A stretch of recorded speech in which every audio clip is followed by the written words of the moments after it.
pesquisa de aprovação do Datafolha mostrando que Bolsonaro está mais popular do que nunca, com seus 37% de bom e ótimo, e uma aprovação crescente nas camadas mais populares, ainda não conseguiu ser muito bem digerida por uma parcela da esquerda. As pessoas não conseguem entender por que Bolsonaro está tão popular nesse momento e chamam as pessoas que apoiam Bolsonaro das camadas mais baixas, classes D e E, de pobres de direita. Hoje, o apoio de Bolsonaro está praticamente residindo nesses grupos, nas camadas mais populares, as mais beneficiadas pelo auxílio emergencial. E muitas pessoas de esquerda estão dizendo: são os pobres de direita, são os pobres de direita que estão votando em Bolsonaro. Falando isso de um modo pejorativo e bastante preconceituoso. Mas o que são os pobres de direita, que as pessoas da esquerda já falam há muito tempo em tom de brincadeira? São pessoas de camadas economicamente mais baixas, sem tanto poder aquisitivo, que têm uma dependência do Estado para os serviços básicos como saúde e educação. E essas pessoas, mesmo dependendo do Estado, votam na direita por terem um tipo de sentimento diferente, por se acharem, enfim, deslocadas daquela região onde elas vivem, por terem um sentimento diferente e acharem que o Estado estará melhor nas mãos de um partido de direita que sempre preza pela privatização, enxugamento do Estado, que vai dificultar a vida dessas mesmas pessoas. Isso sempre foi muito usado como uma brincadeira por parte da esquerda, mas agora estamos sentindo um certo preconceito e uma dificuldade da esquerda de aceitar os seus próprios erros. E eu não estou aqui falando para os partidos de esquerda fazerem autorreflexão, fazerem uma autocrítica. Eu não estou falando isso para eles fazerem essa autocrítica pública, mas para as pessoas de esquerda, para os militantes de esquerda. E o que me motivou a fazer esse vídeo foi a entrevista da professora da Universidade de São Paulo, a Esther Solano. Eu não a conheço, tá? Antes que vocês me perguntem, possivelmente a professora Esther, ela é da Universidade de São Paulo, da cidade de São Paulo. E ela falou algo muito interessante sobre as pessoas que estão chamando aqueles que estão apoiando Bolsonaro de pobres de direita. Porque ela lembra muito bem, essas pessoas que apoiaram Bolsonaro, que estão apoiando Bolsonaro hoje, apoiaram Lula no passado, votaram em Lula. E há uma grande diferença entre eles apoiarem um candidato e serem de esquerda ou serem de direita. Mas as pessoas elas não estão conseguindo entender o real impacto desses R$600. E ela até mesmo cita que a oposição ou os partidos de esquerda, em termos institucionais, não consegue mais dialogar com as bases. Não consegue mais dialogar com o mais pobre. Não consegue mais dialogar com o trabalhador. E ela fala em termos institucionais, porque nós sabemos que existem movimentos sociais, existem muitos movimentos nas periferias, nas comunidades, nas favelas, os movimentos sindicais, mas em termos institucionais, os partidos eles já não conseguem mais se conectar com o seu antigo eleitorado, com o trabalhador, com o mais pobre. E cada vez mais parece que a esquerda está adotando um discurso elitizado, e principalmente essa parte de pobres de direita, que acaba distanciando a esquerda cada vez mais do povo. É aquilo que nós estamos falando aqui no canal sobre discurso da classe média, que nós criticamos muito o Ciro Gomes por isso. Um discurso que ele é muito mais voltado para a classe média, um discurso mais elitista que acaba se deslocando cada vez mais e tornando o pobre ou o trabalhador mais distante da esquerda.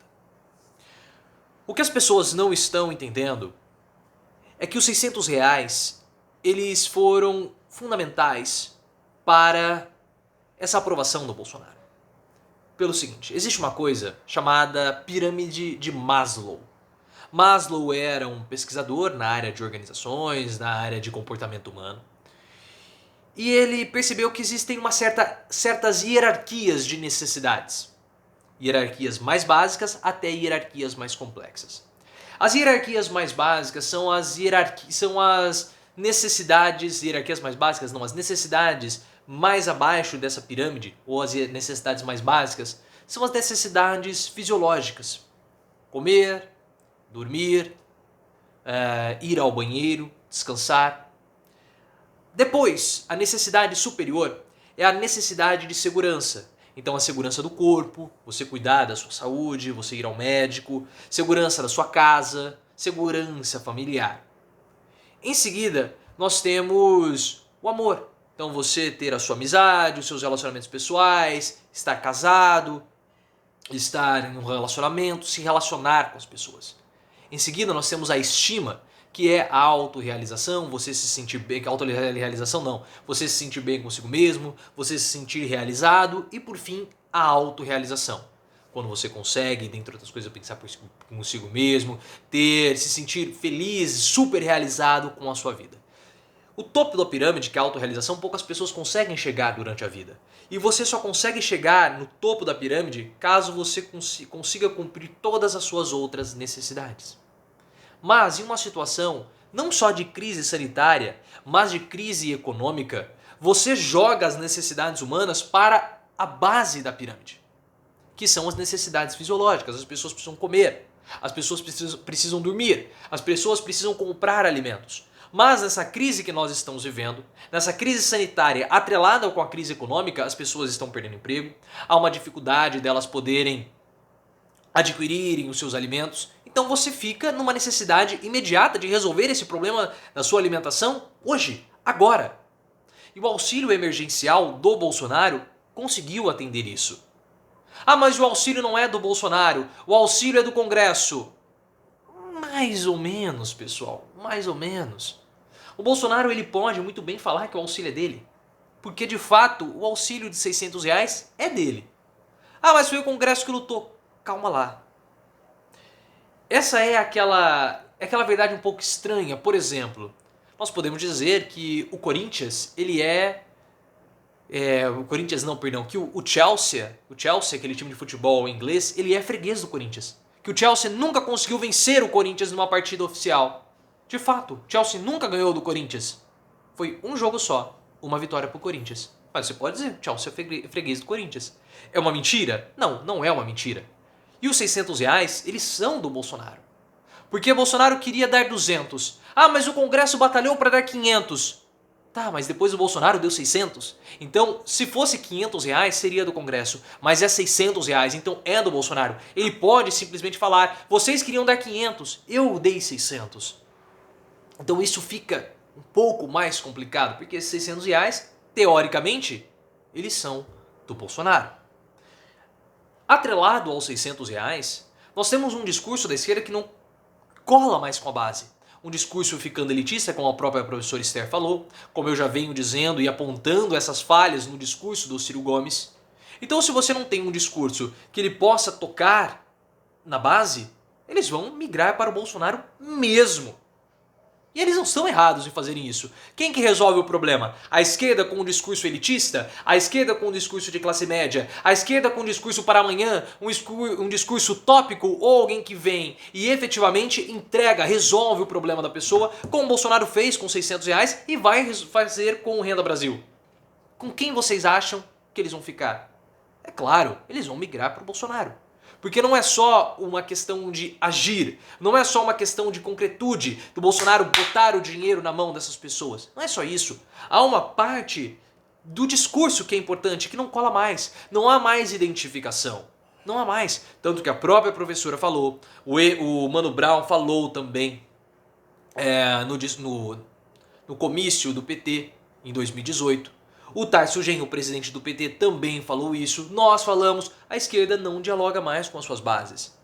O Greenwald também falou, todo mundo está falando, mas parece que a esquerda ela não quer entender. Ela não quer entender que ela precisa sair de casa, que ela precisa parar de fazer live, ir lá, dialogar com o mais pobre, fazer um trabalho de base. E está faltando. Está faltando esse trabalho de base. Ah, mas a esquerda na internet ela perdeu muito. Tudo bem, porque a direita já vem há muito tempo. Só que a esquerda não conseguiu mais politizar. Ela não tem mais o discurso que é um discurso atraente para as camadas populares. Quando uma pessoa da periferia escuta o discurso do Ciro Gomes, o discurso do Lula, do Haddad ou das próprias pessoas de esquerda, dos políticos de esquerda, eu falei, esse discurso não é para mim, não é um discurso que está intimamente ligado à minha realidade. E para piorar, as pessoas da esquerda, agora não estou falando dos políticos, tá? Porque os políticos entendem isso. Tanto que o Ciro Gomes fala constantemente a respeito desse assunto. Mas a militância de esquerda, ela não entende que no Brasil há um componente religioso importante na hora do voto. A esquerda o PT era aliado da Igreja Católica. Então há um discurso conservador, há um discurso tradicional, há um discurso religioso muito forte também na hora de votar.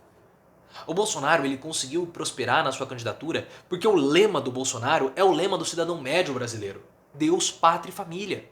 Esse é um discurso do cidadão médio. E esse cidadão médio, ele é diferente do cidadão Lula. O Lula ele era operário, ele não era povo. Você não vai encontrar um Lula em todas as famílias brasileiras. Você não vai encontrar. Não vai. Mas você encontra um Bolsonaro em cada família. Toda família vai ter alguém que é o Bolsonaro, que pensa igual ao Bolsonaro, que é esse cidadão médio. Então a identificação é muito forte e essa pessoa na família, ela consegue influenciar as outras. Por isso que esse discurso do Bolsonaro, ele cola, ele consegue ser pulverizado e a esquerda patina. Se você quiser ver essa entrevista da professora Esther Solano, foi na BBC Brasil. Foi no dia 17 de agosto, ou seja, ontem, e ela vai ser compartilhada lá no meu Twitter, @profileoficial, se você quiser ler essa entrevista da professora. Uma entrevista muito boa, eu gostei demais. Gostei demais dessa posição. Eu me atrapalhei aqui porque eu vi uma fala do General Mourão aqui. Eu vou até tentar ver se eu consigo mostrar para vocês o que o Mourão falou aqui, ó. Não sei se vocês vão conseguir ler. Que ele fala sobre a menina aqui, que eu até me sei. Ele falou assim que aquilo que vão fazer com a menina, aquela palavra começa com A. Opa! Como ele falou aqui, deixa eu ler pra vocês. Ele falou assim, a palavra começa com A, é mais que necessário, é recomendado sobre o caso da criança que foi violentada pelo tio. Mas enfim, gostaria de ouvir a sua opinião a respeito desse assunto, deixa aqui nos comentários. Se você quiser ler a entrevista da professora, ela está lá no meu Twitter, @profileoficial.